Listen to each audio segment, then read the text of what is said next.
Hi, I'm Gene Douglas, and that's part of my freshman track team. The boys are really working very hard. Say, maybe you'd like to meet some of them.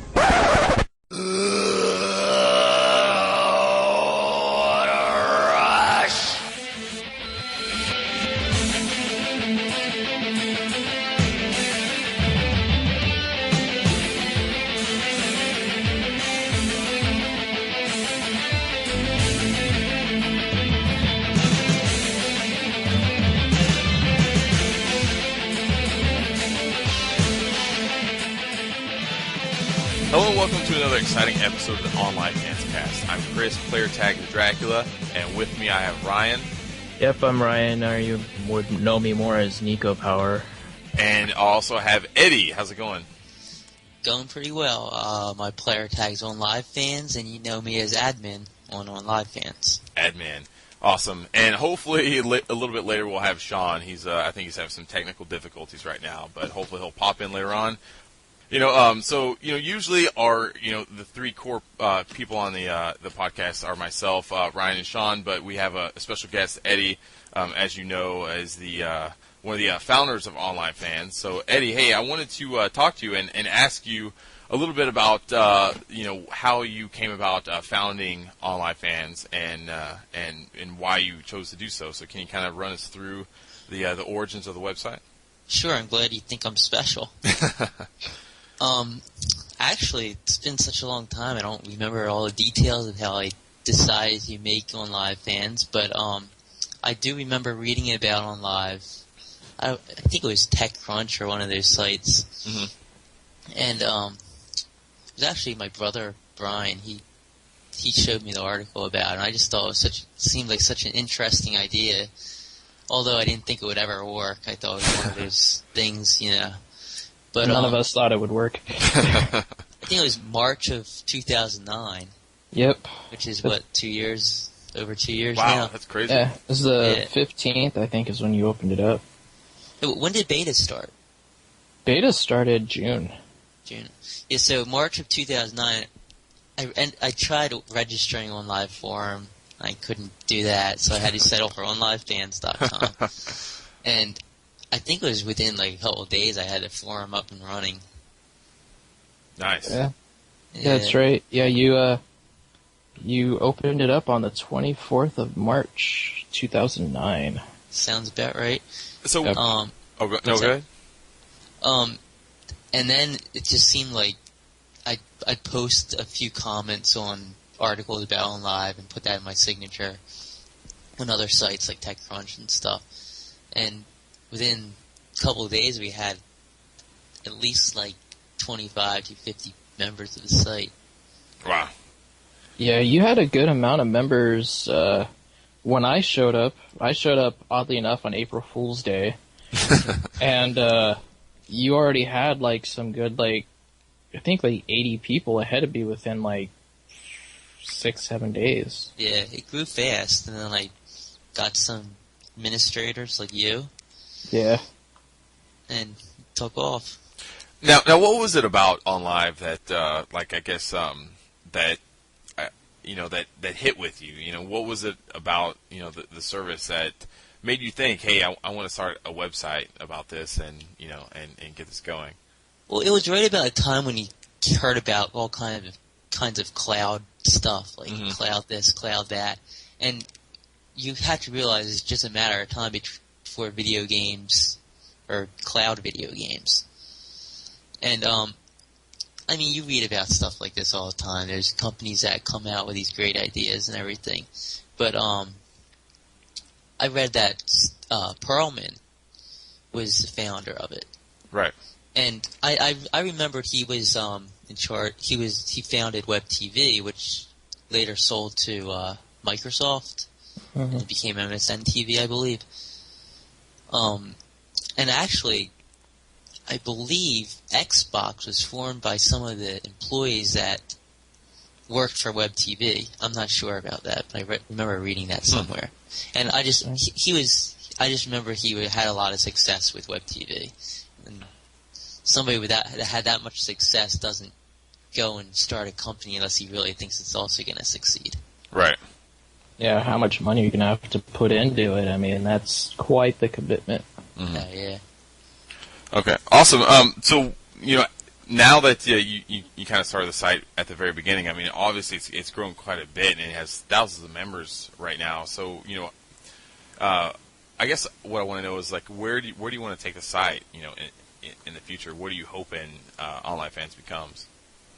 Well, right now it's mainly the forum. We have the news section, and we've tried a few other things. Now we have the podcast. Right. Right now it's mainly the forum. I just don't think there's enough news out there to make the news section the main area of the site when you type in OnLiveFans in your web browser. Sure. We had it that way for probably about 6 months or so a while back, and I just thought it was just not allowing people to find the forum, which was the most important part of the community, I thought. Right. So, I mean, for now, it's going to just be the forum, and the news section separate. It's onlivefans.com/news. Once it picks up and there's a bigger following and there's more news, we might decide to, again, make OnLiveFans news section the main section. Okay. Well, and even then, the news, when we post up the news in the forums, you can link it over to that too. Yeah, that's true. And right now we have a contest going on right now. Can you tell us a little bit about that? Yeah, the contest, we're giving away an OnLive game system to the grand prize winner, as well as 5 play passes to the 5 runners-up. The contest started last month, and it will run until May 12th at 12 p.m. Eastern Time. The way the contest works is we're going to have a drawing, and there's tasks you can complete. For each task, you get tickets or entries into the drawing that we're going to have. There's 5 ways to earn entries. First one is to refer people to our forum. There's more details about this if you go to the OnLiveFans.com contest folder on our forum. But basically, the first way to earn entries is through getting referrals to our site. You can get a referral URL and tell your friends about it. For each referral you get, you're awarded 2 points into the entry, into the drawing. Then you get 1 entry for if you follow us on Twitter at OnLiveFans_com. You get 1 if you like us on Facebook, 1 if you follow us on YouTube, and 1 for tweeting a message that you can find in the OnLiveFans contest folder. And the one thing too, just to make sure so you don't get yourself disqualified, don't spam people going through OnLive. Don't spam anyhow. Yeah, don't send, if you're going to promote the site on OnLive, don't put your personal referral thing so that you think you're going to get like 150 million referrals, because you'll get disqualified right off the bat. Yes, if you post a referral link anywhere in the OnLive system, you get disqualified. And you have a good chance of getting yourself banned from OnLive. Not even from us, just from OnLive. They've already done it to a couple people, so careful. Nice. Okay, let's run into some feedback from last week's Fancast. Warren, one of the moderators, says, awesome job, guys. I've only had a chance to listen to the first 5 minutes so far, but it sounds like you guys definitely have the production down. I'll be listening to the rest once I get back home later tonight. Looking forward to it. So, it's good. I think we had a lot of good feedback from last week. I think a lot of our, community members really liked the podcast. So, we're trying to, get the production down a little bit better, tighten up the podcast, and we're going to, try to find, what works and what different features and segments we want to add in as time goes by. And we definitely want to create, as, the best experience for our listeners as possible. So, it's good that we had such, amazing feedback from our first episode. I was really pleased with that, guys. You guys did a great job for the first episode. You know, honestly, like I was really surprised at how well Ryan, Sean, and I gelled, because I've been on several different podcasts before, and it took a while for us to gel, but really, like, honestly, like right before we recorded was the first time all three of us talked before, and we talked for maybe 15 minutes to half an hour, and then we started recording, and it seemed like we had been talking for we knew each other for a lot longer than that, and I think that goes really is really important for the future of the podcast, and I was really happy with that. Definitely, and we're not only getting feedback from the forums either. I've actually gotten a few kind of good job messages through OnLive itself of people who have listened, and I don't even know how. There's a couple of them who have never even been to our site that have actually listened to that listen to the podcast. So I don't know if someone told them about it or if they found it, one way or the other. But it is out there. I know some people, they haven't been here, but they go to the like the YouTube links, or they go wherever. So who knows how they've heard about it. I know I got a couple people to listen to it through my Facebook, so who knows. Nice. And good news today is Apple finally decided to approve our iTunes podcast. So it's going to be available on iTunes from here on out. It took like 4 or 5 days for them to look at our RSS feed and validate it and everything. So now it's going to be good to go. So go ahead and subscribe to the podcast, and that way you'll get it every single week. And you won't have to worry about it. It'll just download directly to iTunes for you, and you won't have to worry about it after that. One other feedback we got was Tig. He had a few suggestions for us going forward.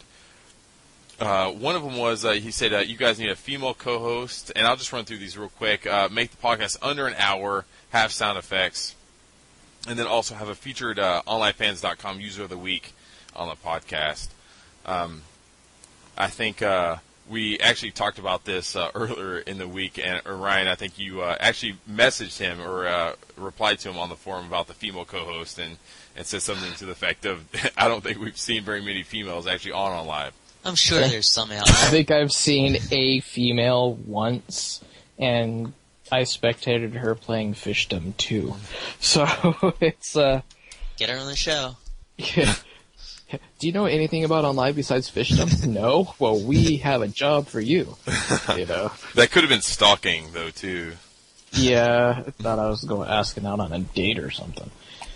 But it's tough. I mean, honestly, for anything, even the old podcasts I did, to actually find a girl who, one, partakes in whatever game your cast is about, but at the same time, just wanting to do it. Right. It's enough. I mean, it is a bit of a time commitment, so.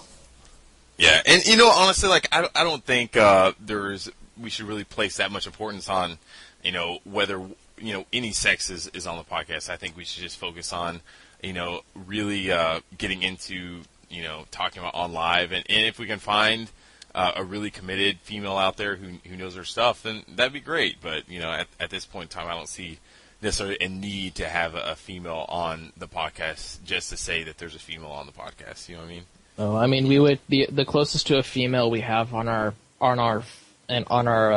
site is actually probably Tig's avatar. That's about as close as we go. So yeah, I don't think so. Nice. Avatars don't talk. No, they don't count. And then as far as the podcast under an hour, that's actually a goal that we want to have. We want to get the podcast right at around an hour. We got a lot of feedback about that, so it seems like a lot of people want somewhat of a shorter podcast. Like I guess the limit being an hour, so we're going to try to shoot for that. And the OnLiveFans.com user of the week, we'll see how that goes. We kind of talked about that internally, and we'll see about that. That was most of the feedback. It was generally positive, but I think I think there's some stuff for us to work on, and I think we're just going to get better here on out. And I'm really excited to see where the podcast goes.